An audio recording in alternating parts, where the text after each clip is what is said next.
Ol Doinyo Lengai, the mountain of the Maasai god Ngai. Some parts of the earth are like factories of life because they are constantly changing shape. The plains and lakes of the Great Rift start in a place like this.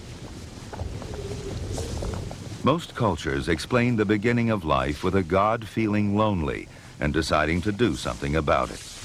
To the Maasai, the people of the East African plains, this volcano is Ngai's laboratory. His alchemy involves lava and water. The lava rising up from a hole in the earth is very alkaline and very thin. For years, it bubbles up into the mountaintop cauldron until one day the cauldron collapses and the lava plunges back into the mountain, meets underground water, and explodes.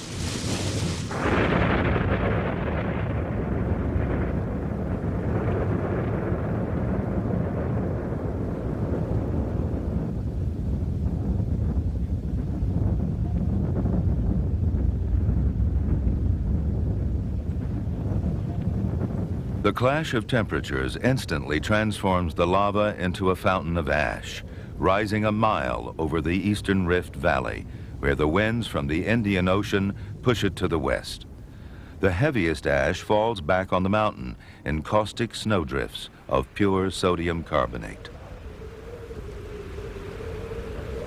The lighter ash sweeps along in great dunes for up to 40 miles from the mountain's base.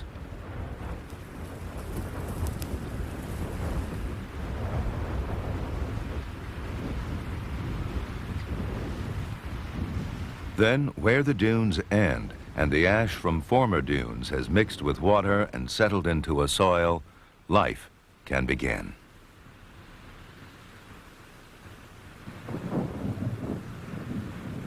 The Serengeti. Because the porous ash does not hold water, when there is no rain, there is very little life. But because the ash is rich in minerals, when the clouds do come, they bring one of the greatest concentrations of life on Earth.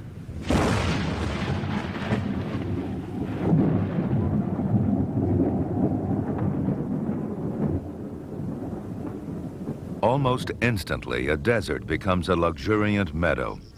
Rainwater, as it sinks through this ash, pulls certain salts down with it, and 3 feet below the surface forms a calcium pavement harder than concrete.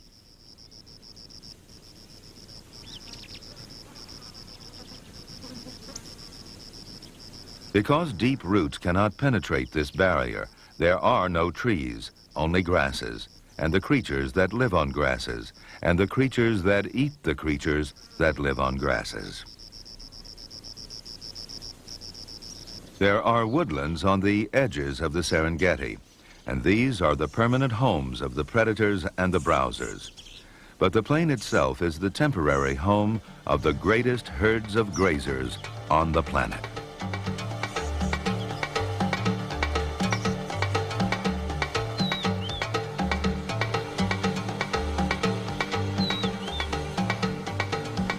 Built of volcanic soil, the Serengeti forms the vast central plain of the Rift Valley. And where there are no trees, there are instead animals. In shaping the life of a place with too little room for roots, the earth has settled for a forest of legs. First comes the ash, then the rains, then the grass, then the grass eaters. Not only can animals live without roots, they can move. When the grass dies back, they move on. When it grows again, they return.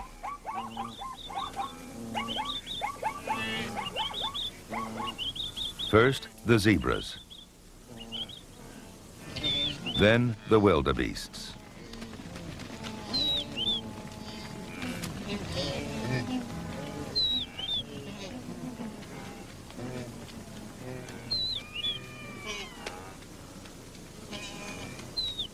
The main thing about being on the move is being on your feet. One of the most precarious periods of a wildebeest's life is the long 3 minutes after birth before it can stand.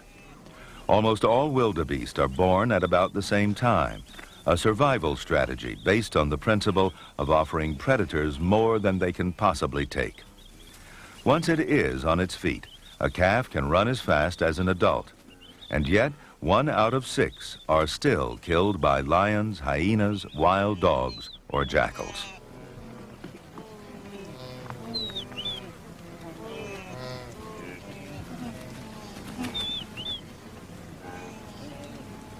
While a calf is learning what its legs are for, it has another important job. For the next year, it's going to have to follow its mother on some of the most turbulent and crowded migrations undertaken by any animal. First, it has to work out that a wildebeest is what it is, and then which one of more than 1 million other wildebeests it's going to follow. Not this one. By butting the calf, its neighbor is doing it a favor, directing it towards its mother.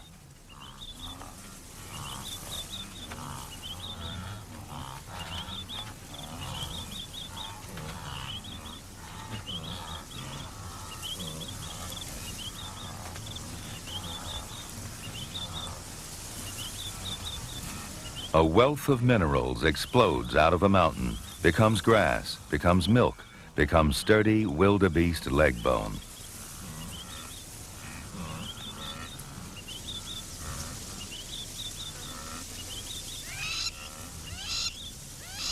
A caracal lynx, an eater of eaters of grass. Not all grass eaters are wildebeest, though, and not all predators are after them. However unsure of this, the wildebeests themselves might sometimes be.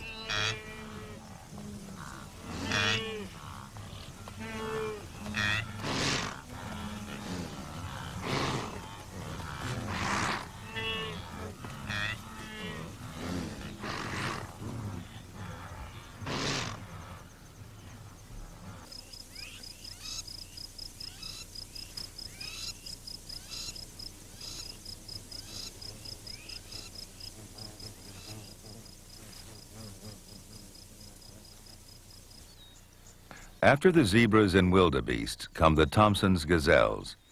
Few animals eat exactly the same thing in exactly the same way. Gazelles like their grass short, so they take their time arriving, and when they do arrive, the other grazers have already mown it for them. Short grass also enables them to use their principal defense, speed.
Cooperative living and hunting is common throughout the dog family. It's an especially good strategy on the plains, where there's endless room for maneuver and not many places for prey to hide.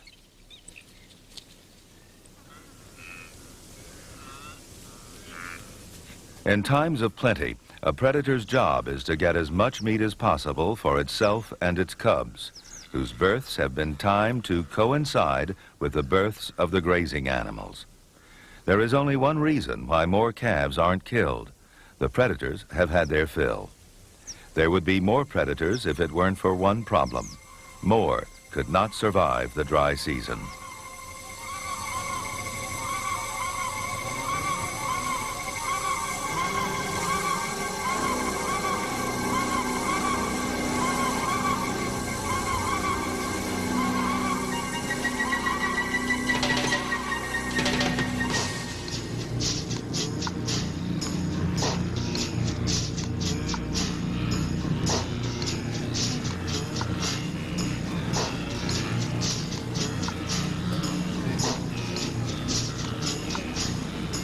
Because the rift's volcanic ash is too porous to hold water, when the rain stops, life has to make a massive move. The lions, the wild dogs, and the hyenas retreat to the woodlands to eke out a living there, while the zebras and then the wildebeests trek north, farther and farther away, where the ash becomes finer and finer until it becomes ordinary soil.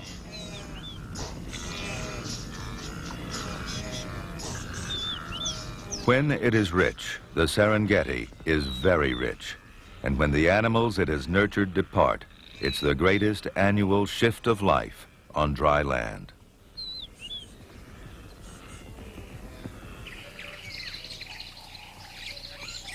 The Masai Mara in Kenya, north of the Serengeti.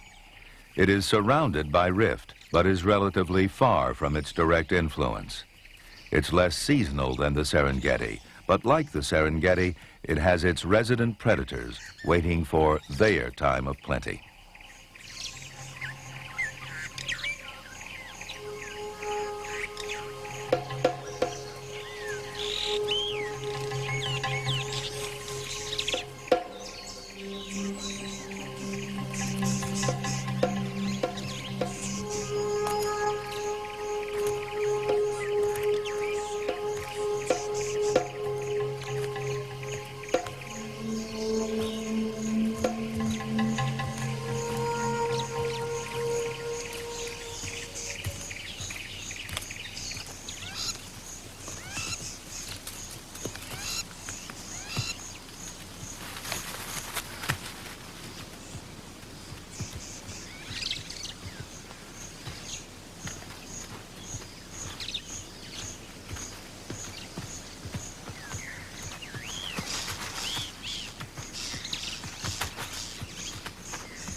The difference between cheetahs and lions is that lions can take almost any large animal.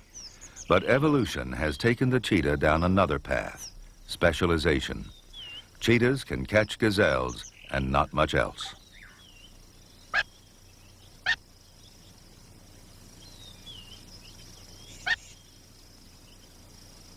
To fit into their particular contour of life, the key was speed.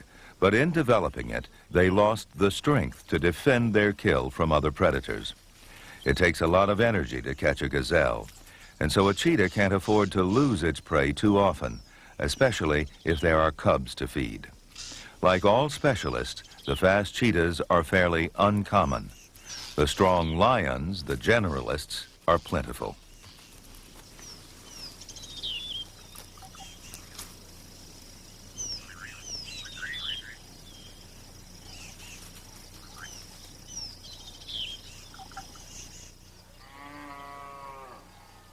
Humans are generalists too, and are even more successful.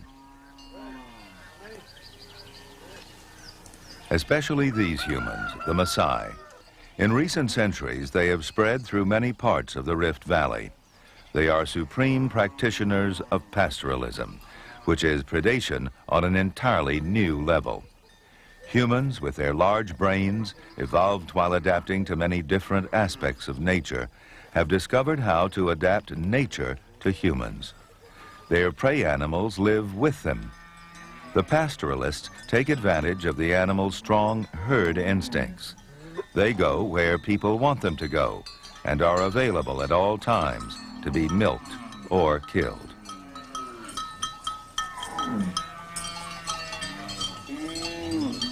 But the Maasai and their cattle are still part of the system dictated by the volcanic soil. And when the rains change and it's time for grazing animals to move, they move too. The Maasai and their cattle have become as much a part of the plains as the zebras and the wildebeests.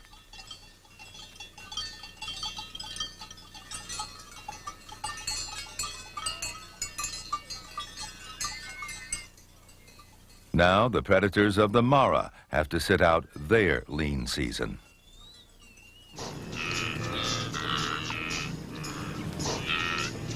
October. The Mara now is dry. But in the south, the rains have returned to the Serengeti, and the wildebeests can smell it. They will go, even though a lot of them won't survive the journey. If ever a large animal could be said to move in swarms, this is it. The maximum wildebeest lifespan is about 20 years, but wildebeests do not often get the chance to die of old age.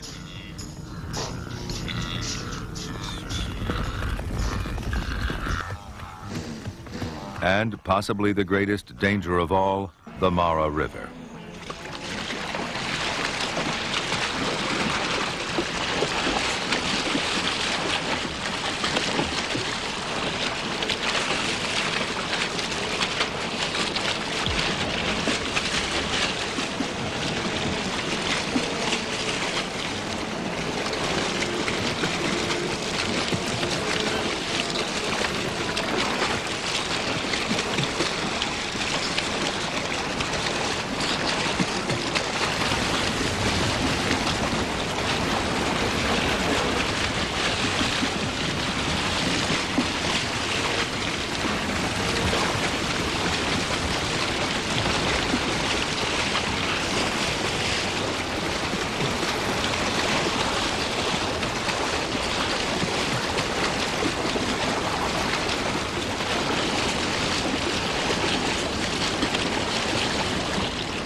One in 6 of all wildebeest dies in the rigors of migration, of drowning, trampling, broken bones, or in the case of young animals, being left behind.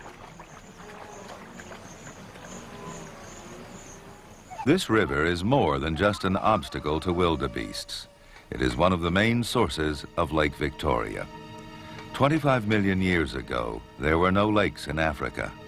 But when the rift took the landscape and pushed it and pulled it and erupted on it and wrinkled it up, it created many different kinds of places for water to flow into and settle.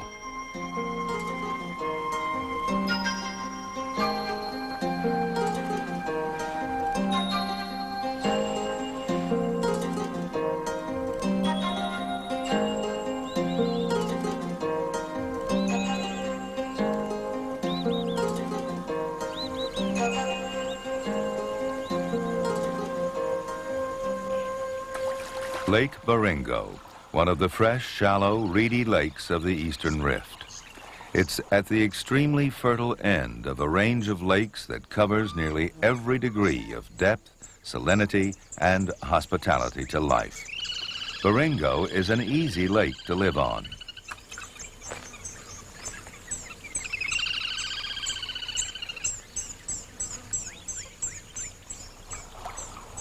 Whistling duck, jacana, fish eagle, yellow-billed stork, all are creatures of Africa's rivers. Moving here required no special qualities. There's more water here than in a river, and it moves slower. And there are rich reed beds and an undreamed-of expanse. In fact, for a river creature, this lake is probably a better place to live than a river.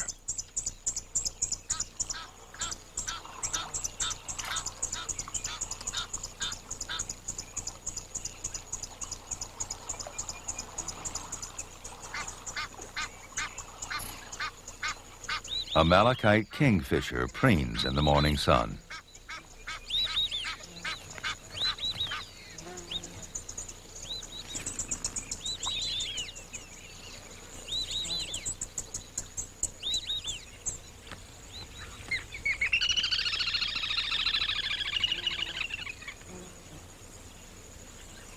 Another river bird, a hammerkop, prospecting for frogs.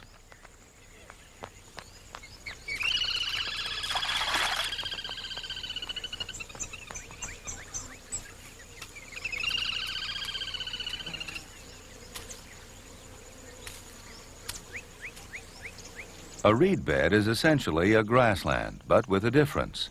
There is no solid ground. Some creatures wade. Otherwise, the grass itself becomes the living surface. A red bishop is a weaver, a family that thrives in the Rift Valley's vast reed beds.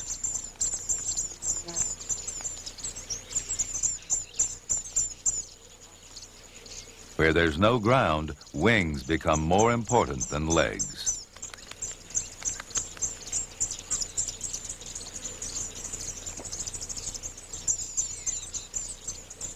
Even the mating display is performed in the air.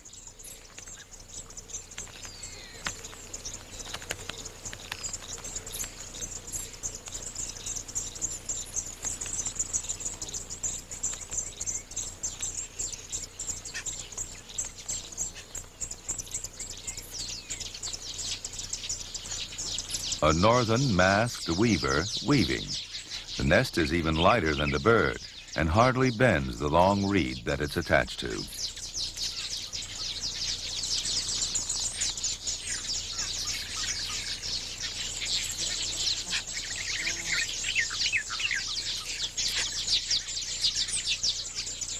A goldenback weaver invites his female to use his aerial doorway.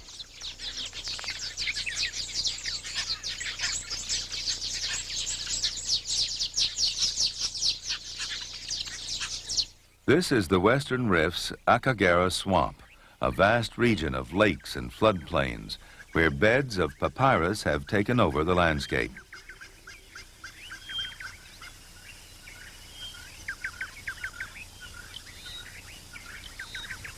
A grazing mammal, a sitatunga.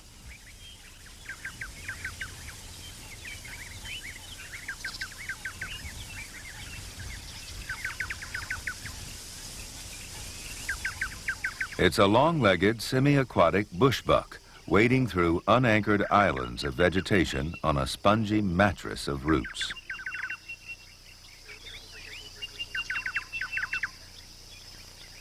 The sitatunga's hooves are splayed to keep it from sinking through the matted roots. And when it steps, it raises its legs in the manner of a prancing horse, never making a splash.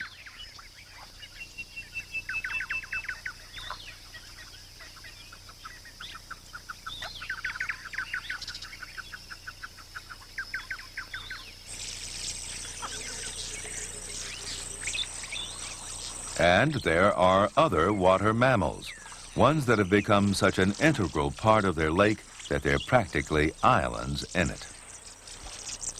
Fish graze on the algae on their skin, and terrapins and small crocodiles have been known to haul up and bask on their backs. Various birds forage here, and occasionally an egret or a black crake will use one as a fishing perch.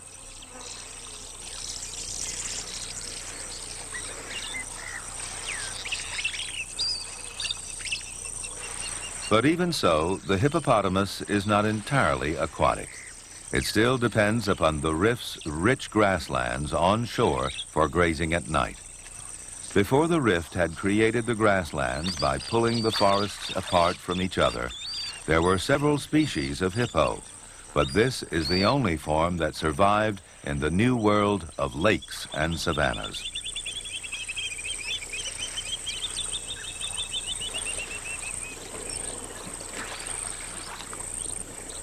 Its skin is smooth and thick, and water evaporates from it at a great rate, which is why it grazes at night and gets through the heat of the day more or less submerged. It may not feed primarily in the lake, but it does everything else there. A male holds territory, for example. The fact that it's immersed in water doesn't prevent him from staking it out in the usual pungent way.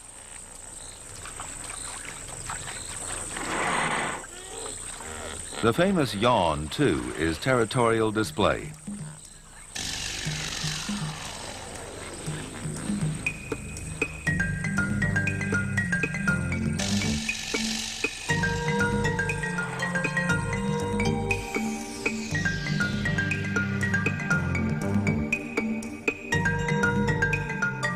Some lakes are like rivers.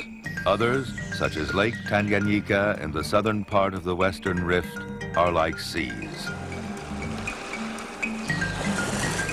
Lake Tanganyika is a long section of the rift which has simply filled up with water. Its walls are the walls of the rift. It is clear and deep, 4,500 feet deep, so deep that no light penetrates to its bottom, 1,000 feet below sea level. Tanganyika is second only to Baikal in Siberia as the deepest lake on Earth. It was formed and filled 20 million years ago, and its fish have evolved in isolation.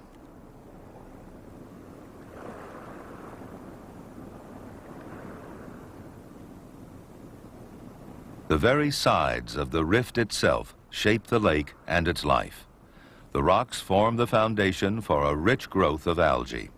Snails, crabs, and prawns eat the algae and shelter in the crevices. Fish eat the algae, snails, crabs, prawns, and other fish. There are sponges, jellyfish, plankton. It's almost an exact replica of a coral reef system, but built on stone. Corals cannot live here in fresh water. 2/3 of the fish are of the cichlid family, 139 species in all. But there are others too, catfish. Eels, which look and behave like marine morays, but are no relation. Completely unrelated creatures that live in similar places, like a deep sea and a deep lake, will grow to look and behave like each other. This is known as convergent evolution. Life is sculpted by its surroundings. But since no two places are exactly alike, everywhere there is always some kind of uniqueness.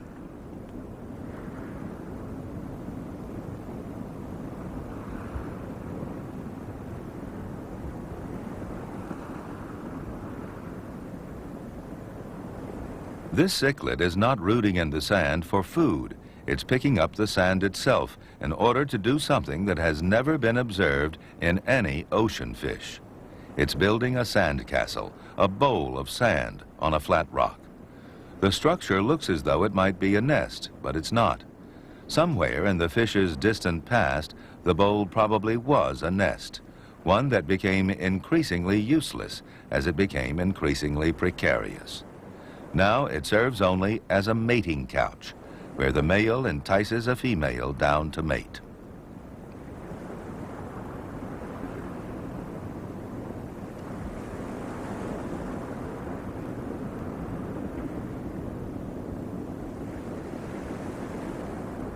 But other species of cichlids do use and stand guard over bowl-shaped nests of thousands of vulnerable fry, fanning themselves with their tails to suck in oxygen.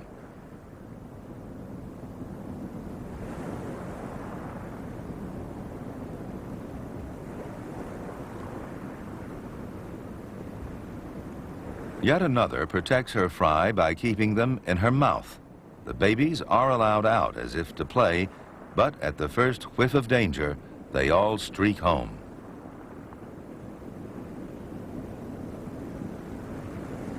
Since this protection is so effective, the mouth brooder doesn't need to spawn as many fry in the first place as the nest brooder does.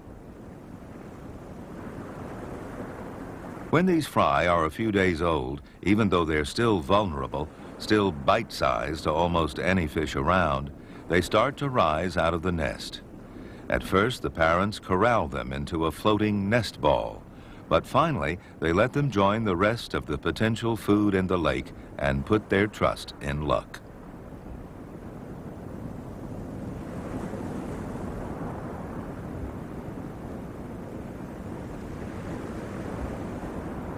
One place they won't go is the 85% of the lake below a depth of 600 feet. Lake Tanganyika may resemble a sea, but it's not one. It's entirely enclosed and full of volcanic vapors.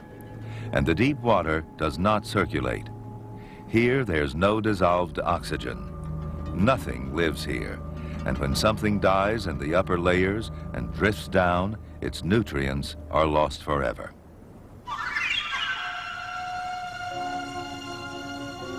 Many of the lakes in the rift are infused with mineral salts. Lake Turkana is long and shallow and receives volcanic sediments from many parts of the valley. But it has plenty of oxygen, and it's full of life. Here in the desolate land of the El Molo, which means the people who like to fish, its fertility is spectacular.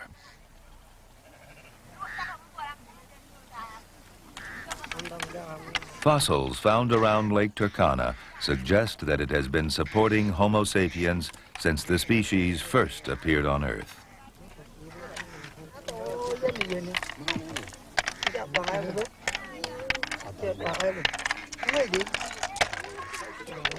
As humans expanded across the flatlands, they often came to a halt at the shore of a lake.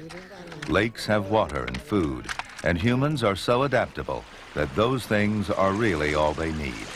Some water, some food, and they can take it from there.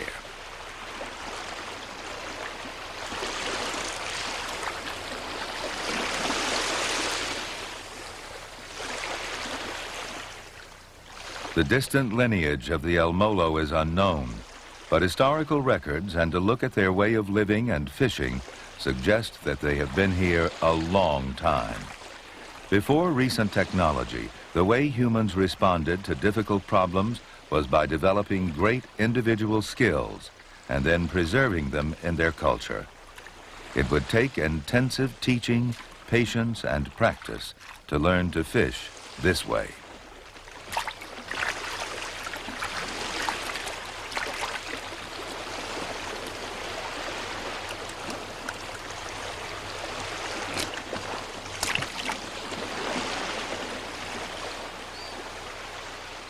Same lake, different people, another way of fishing. They are the lake's namesakes, the Turkana. There are 170,000 of them compared to only 250 El Molo. They're cattle herders, not fishermen.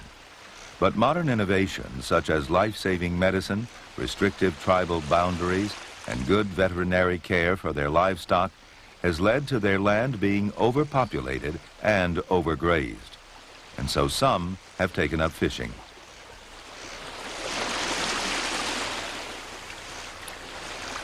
It's not always been easy. Originally, they didn't like fish very much, didn't like venturing out in boats. In fact, some of the first boats they were given ended up as the roofs of houses. But they have now learned to use modern gill nets and to fish from the shore and the shallows.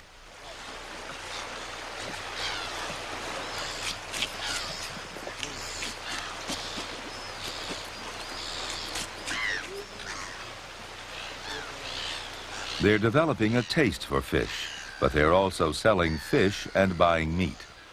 As well as using modern technology, they have joined the system of modern cash-based economics. People can readjust their cultures to accommodate modern ways, but it's often those modern ways that force them to readjust in the first place. Still, the Turkana, with their technology, catch many more fish than the El Molo do.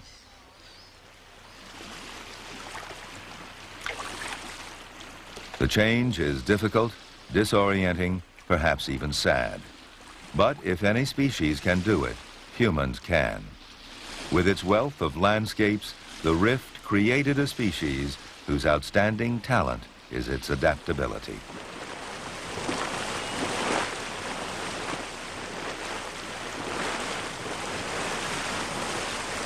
Turkana is a salty, alkaline lake.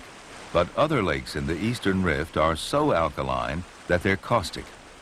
Fed by volcanic springs, supersaturated with sodium carbonate, Lake Bogoria supports no life at all, almost. Life is such that even here, something has managed to break through, and in abundance.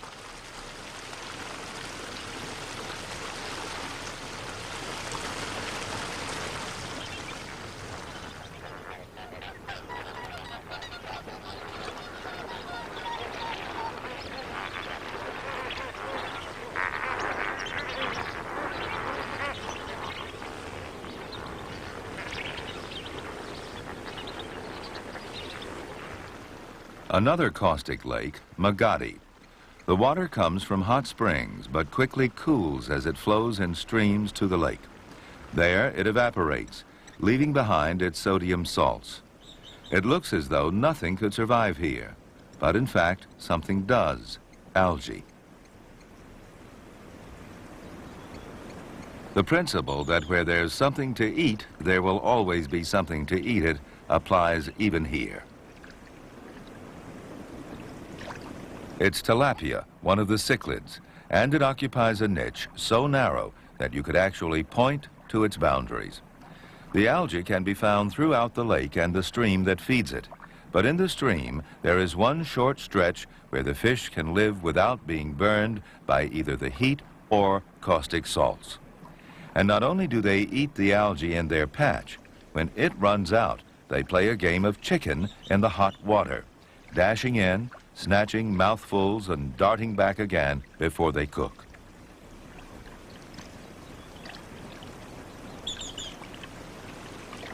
Some lose the game, and of course, where there are fish, there are always fish eaters. A yellow-billed stork, feeding at the caustic end of the fish's range.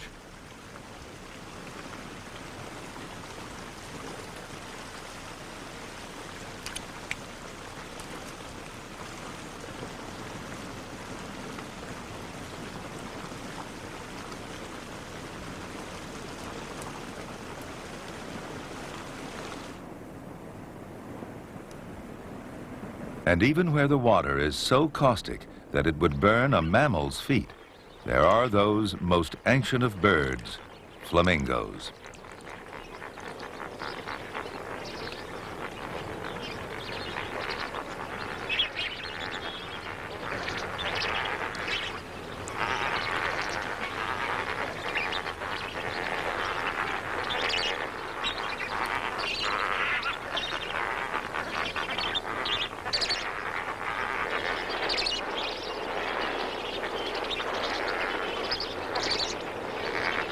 The greater flamingos feed on tiny crustaceans that can be found in many places. But lesser flamingos here on Lake Bogoria are so specialized that they feed only at the salt lakes, sifting for the lowest organism found in almost any food chain: algae.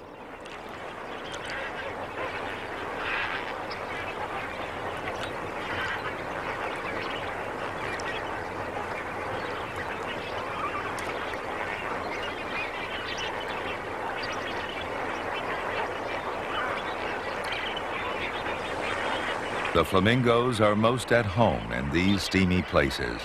It's almost as if an advanced animal had returned in time to drink of the very beginnings of life, the primordial soup.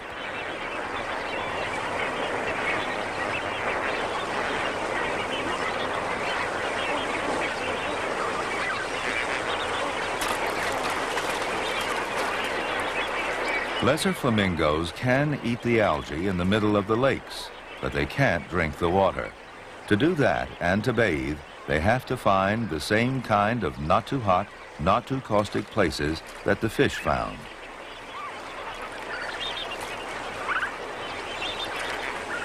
But a flamingo's definition of not too hot is broader than a tilapia's and can extend up to 122 degrees.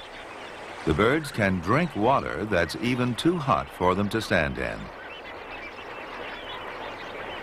And in these shallows, they brave something else, more dangerous than heat. Lake Bogoria has no fish, but curiously, the trees on its shores have a thriving population of fish eagles.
Wherever there is something to eat, there is something to eat it.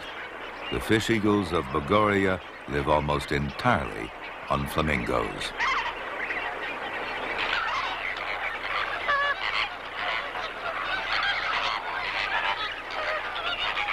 Courtship display. Lessers in the foreground, greaters behind. Flamingos mate for life, and life is long. On average, about 50 years.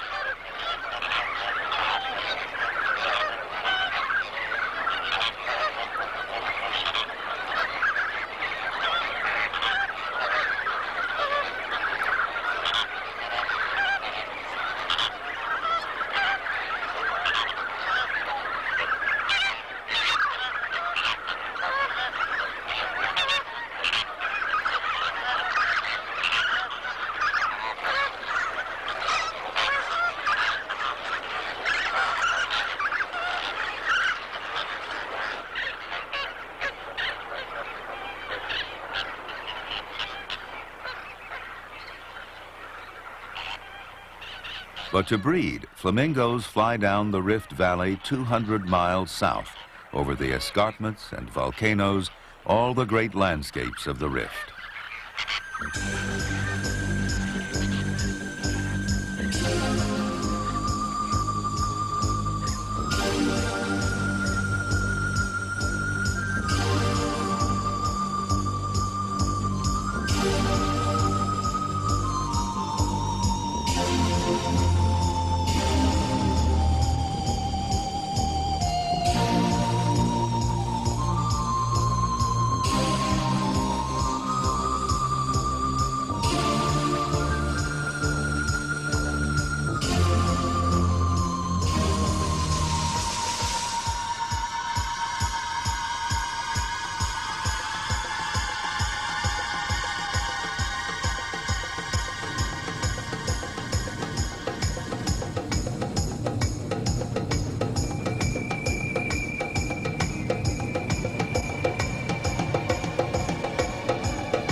They arrive at a lake whose salt-crusted shores are virtually without life, with water so caustic that it looks like cracked glass, so caustic that it ceases to be water at all and turns into a chemical slush.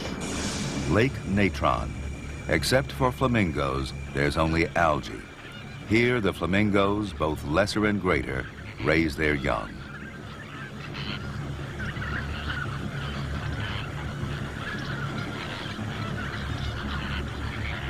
The lake is 40 by 20 miles, and the flamingos are in the middle of it. It was only recently that anyone seems to have known that the flamingos were here. No European explorers ever reported them, and they seem to play no part in local folklore. Graders are breeding here now, but when they have finished and the chicks have fledged, the lessers will move in and use the same nest platforms.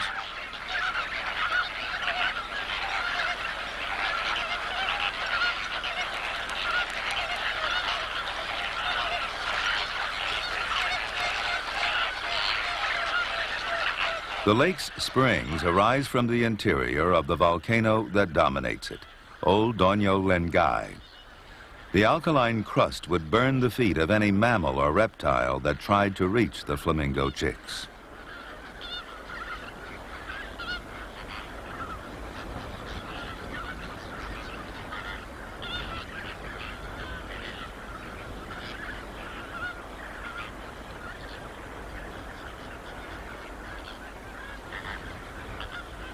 The only predators that can reach the nests are the ones that fly here. But only Egyptian vultures seem to consider the trip worth the effort, and they don't try it very often.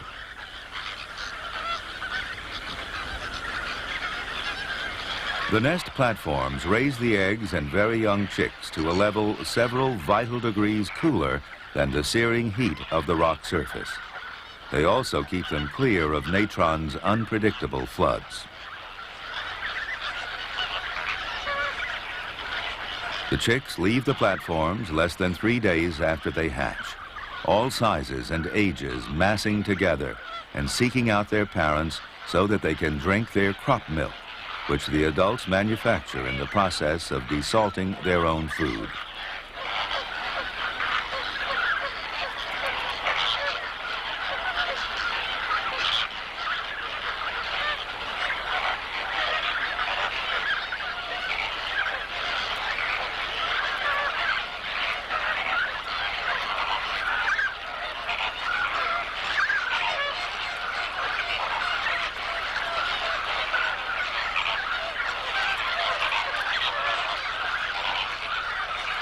As the chicks get older, they're herded by the adults into huge, shifting, lava-colored creches.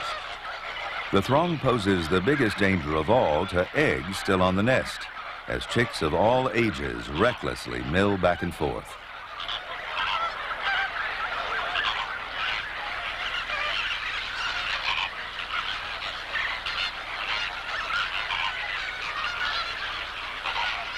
Any young chick pushed off the nest mound quickly dies of heat exhaustion.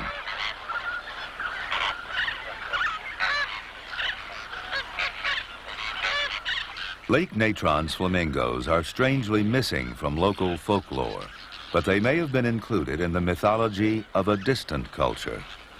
Africa's Rift Valley created the source of the Nile, and the Egyptians may have meant the flamingo when they referred to the bird brought out of the ashes by the god Osiris. It was the symbol of resurrection, of life where no life is possible, the phoenix.